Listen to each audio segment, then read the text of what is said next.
नमस्कार जोहार, आप सभी का स्वागत है एक बार फिर से झारखंड के तमाम बड़ी खबरों के साथ जो कि सुबह के बुलेटिन समाचार के साथ आ रही हैं। बजट के झारखंड कैबिनेट ने 32 प्रस्तावों को दी मंजूरी। कुष्ठ रोगियों और न्यायिक सेवा के पदाधिकारियों के लिए खुशखबरी है। बजट के झारखंड के मुख्यमंत्री हेमंत सोरेन की अगुवाई में बुधवार को हुई कैबिनेट की बैठक में 32 प्रस्तावों को मंजूरी दी गई है। जिसमें प्रधानमंत्री आवास योजना, शहरी के तृतीय घटक, भागीदारी में किफायती आवास के तहत मिहिजाम नगर परिषद के कानगोई में कुष्ठ रोगियों के लिए 64 आवास के निर्माण की स्वीकृति दी गई है। इसके लिए 8,20,43,000 रुपये की मंजूरी दी गई है। झारखंड सरकार न्यायिक सेवा के पदाधिकारियों को एसीपी की स्वीकृति में 1 वर्ष से अधिक की देरी होने पर एसीपी के बकाया राशि की निकासी के समय समायोजन के अधीन प्रत्येक वर्ष के लिए एक अतिरिक्त वेतन वृद्धि देने की प्रस्ताव को मंजूरी दे दी है। झारखंड के 13 पॉलिटेक्निक में पदों के सृजन पर हेमंत सोरेन की कैबिनेट का बड़ा फैसला। झारखंड सरकार ने 13 सरकारी पॉलिटेक्निक एवं राजकीय महिला पॉलिटेक्निक संस्थानों में नियुक्ति के बारे में बड़ा फैसला लिया है। बुधवार को राजधानी रांची में परेड भवन में हुई हेमंत सोरेन सरकार की कैबिनेट की बैठक में एक प्रस्ताव पर मुहर लगा दी गई है, जिसमें कहा गया है कि राज्य में पहले से स्थापित 13 राजकीय पॉलिटेक्निक, राजकीय महिला पॉलिटेक्निक संस्थानों की विभिन्न शाखाओं में डिप्लोमा पाठ्यक्रम के लिए अखिल भारतीय तकनीक शिक्षा परिषद के मापदंड के तहत शिक्षकों एवं शिक्षकेतर कर्मियों के लिए नए पद सृजित किए जाएंगे। साथ ही अनुपयोगी पदों के प्रत्यर्पण की भी स्वीकृति दे दी गई है। इसके अलावा राजकीय अभियंत्रण महाविद्यालय BIT सिंदरी में पढ़ाए जा रहे हैं तथा प्रस्तावित शाखाओं में अखिल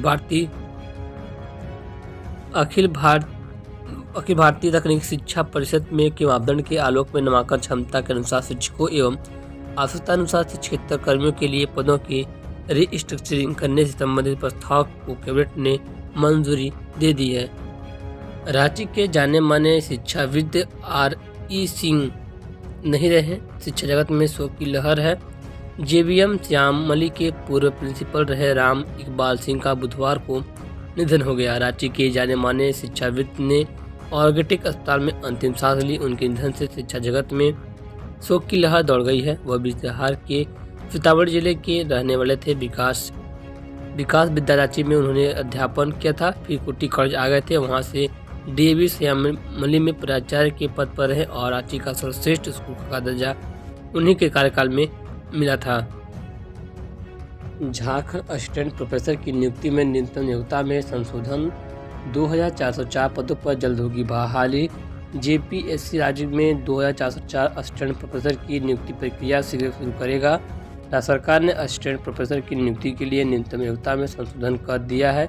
इसके तहत कोरोना काल के समय 1 जुलाई 2023 तक PhD अनिवार्य करने संबंधी निर्णय में अब संशोधन कर दिया है। PhD की बाध्यता जहां समाप्त कर दी गई है, वहीं असिस्टेंट प्रोफेसर की नियुक्ति के लिए नेट जेट को न्यूनतम योग्यता निर्धारित की गई है। PhD धारी को नेट जेट से छूट रहेगी। इसके अलावा राज्य सरकार ने निर्णय लिया है कि एसोसिएट प्रोफेसर के कुल स्वीकृत पद की 1/4 यानी 25% पद प्रतिनियुक्ति के से भरे जाएंगे। एसोसिएट प्रोफेसर के लिए कम से कम 3 वर्ष की नियमित सेवा जरूरी है। इसी प्रकार प्रोफेसर के भी कुल स्वीकृत पद की 1/4 यानी 25% पद और प्रतिनियुक्ति से भरे जाएंगे। प्रोफेसर के लिए कम से कम 4 वर्ष की नियमित सेवा जरूरी है। प्रतिनियुक्ति के पद तभी भरे जाएंगे जब सीधी नियुक्ति से स्वीकृति पद खाली रह जाएंगे। धनबाद के पुराने मैया थाना में लगी आग, कुर्की जब्ती के सामान समेत कई बिस्सा नष्ट। धनबाद थाना के सामने पुराने मैया थाना में बुधवार की शाम अचानक आग लग गई। जब तक पुलिस वालों की नजर पड़ती तब तक आग के भीषण लपटों में पुराने थाना में रखे कुर्की जब्ती व अन्य जब्त कागज सब जब्त सामान के साथ कई बिस्सा पूरी तरह से जल चुके थे। पुलिस वालों ने तुरंत फायर ब्रिगेड की टीम को सूचना दी। फायर ब्रिगेड की टीम मौके पहुंची और करीब 2 घंटे की मशक्कत के बाद आग पर काबू पाया गया। पुलिसकर्मियों ने बताया कि शाम 5:30 बजे के आसपास पुराने मैया थाना से धुआं उठने लगा। अन्य देखने पर पता चला कि आग लगी हुई है। उसमें रखे पुराने कुर्की के सामान, चौकी, पलंग, पुराने जब्त टायर आदि सामान जल रहे हैं।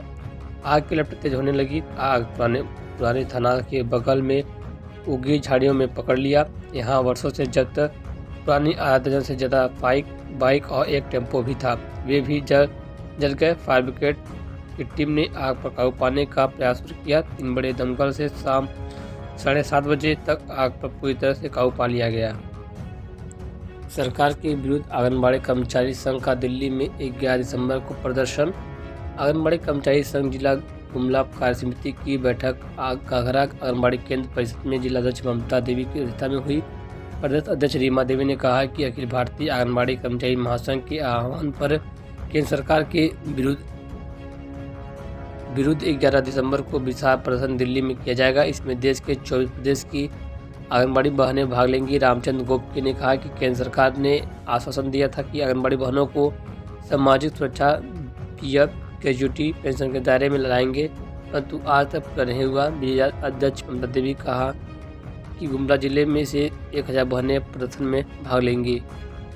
सरकारी भूमि की लीज बंदोबस्ती 30 वर्षों तक विशेष परिस्थिति में 99 साल तक झारखंड कैबिनेट का फैसला। झारखंड सरकार की कैबिनेट की बैठक में बुधवार को फैसला लिया गया कि अब सरकारी भूमि की लीज बंदोबस्ती 30 वर्षों तक के लिए ही होगी। अब बाद में विशेष परिस्थिति में 30 वर्षों से अधिक या अधिकतम 99 वर्षों तक के लिए लीज बंदोबस्ती की जा सकेगी। साथ ही यह फैसला लिया गया है कि झारखंड सरकार के विभिन्न विभागों, संस्था और उपक्रमों को निःशुल्क अस्थायी हस्तांतरण किया जाएगा।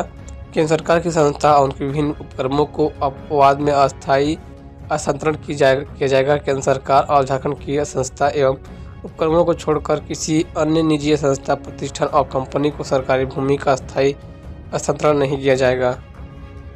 झारखंड के 6 जेलर का हुआ तबादला। बिरसा मुंडा केंद्रीय कारा के जेलर मोहम्मद नसीब का पलामू ट्रांसफर। बिरसा मुंडा केंद्रीय कारा होटवा रांची के जेलर मोहम्मद नसीब का तबादला केंद्रीय कारा मेदिनीनगर कर दिया गया है।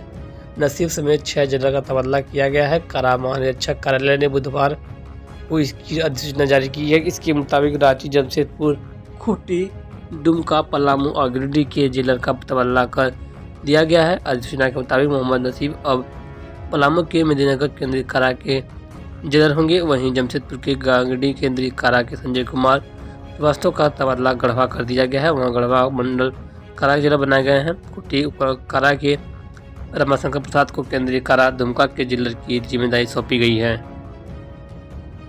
उत्तराखंड के टनल में फंसे झारखंड के 15 श्रमिकों को एयरलिफ्ट कर देहरादून से रांची लाएगी हेमंत सोरेन सरकार। उत्तराखंड के टनल में फंसे अपने 15 लोगों को झारखंड की हेमंत सोरेन सरकार एयरलिफ्ट कर रांची लाएगी। झारखंड के ज्वाइंट लेबर कमिश्नर राजेश प्रसाद ने जानकारी दी है कि उन्होंने कहा कि उत्तराखंड के उत्तरकाशी में हुए टनल हादसे में झारखंड के 15 लोग फंसे हैं। यह लोग राजधानी रांची के अलावा गिरिडीह, पूर्वी सिंहभूम और खूंटी के रहने वाले हैं। उत्तरकाशी के टनल में फंसे अपने लोगों के बारे में पल पल की जानकारी के लिए झारखंड सरकार ने एक सीनियर IAS अधिकारी के नेतृत्व में 3 अफसरों की एक टीम भेजी है। वे लोग उत्तरकाशी में मौजूद हैं और स्थानीय प्रशासन की मदद से झारखंड के श्रमिकों को लगातार संपर्क बनाए हुए हैं।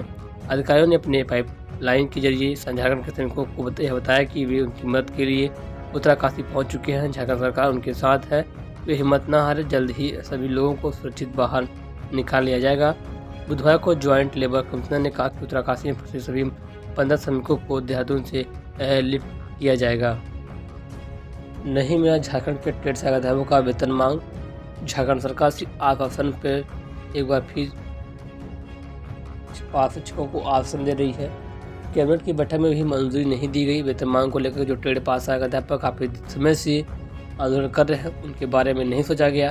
कैबिनेट की बैठक में कई सारे प्रस्ताव पारित किए गए, लेकिन झारखंड सहायक अध्यापकों को लेकर के कोई भी खबर नहीं मिली कि आखिर झारखंड सहायक अध्यापकों को सिर्फ आश्वासन दिया जा रहा है, उम्मीद दी जा रही है, लेकिन कार्य नहीं किया जा रहा है। झारखंड सहायक अध्यापक लगातार अपने आंदोलन से अपनी मांगों को मंगाने के लिए लगातार लगे हुए हैं, लेकिन फिर भी झारखंड की हेमंत सरकार नहीं सुन रही है।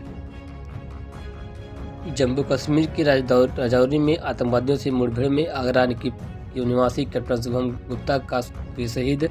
जम्मू कश्मीर में राजौरी जिले के बाजीमाल इलाके में बुधवार 22 नवंबर को सुरक्षा बलों और आतंकवादियों के बीच गोलीबारी के बाद 2 अधिकारियों और एक आतंकवादी सहित सेना के 4 जवान मारे गए हैं। सुरक्षा बलों और अधिकारियों के बीच हुई मुठभेड़ में आगरा के कैप्टन शुभम गुप्ता भी शहीद हुए हैं। आगरा के ताजनगरी निवासी DGC क्राइम बसंत कुमार गुप्ता के बेटे हैं। कैप्टन शुभम गुप्ता के देश के लिए स्वच्छ बलिदान देने की जैसे ही खबर लोगों को मिल रही है, वह शहीद के परिजनों को ढांढस बंधाने पहुंच रहे हैं। कैप्टन शुभम गुप्ता को 2018 में सेना में कमीशन मिला था। वर्तमान में उनकी पोस्टिंग सेना की स्पेशल फोर्स 9 पैरा में थी। फिलहाल खबरों बस इतना ही। यदि गुजरात की तमाम बड़ी खबर जो कि सुबह के समाचार के साथ आ रही थी, तो उम्मीद है कि खबर पसंद खबरों को शेयर कीजिएगा, लाइक कीजिएगा, चैनल पहली बार आए हैं सब्सक्राइब जरूर कीजिएगा। तब तक के लिए जय हिंद, वंदे मातरम।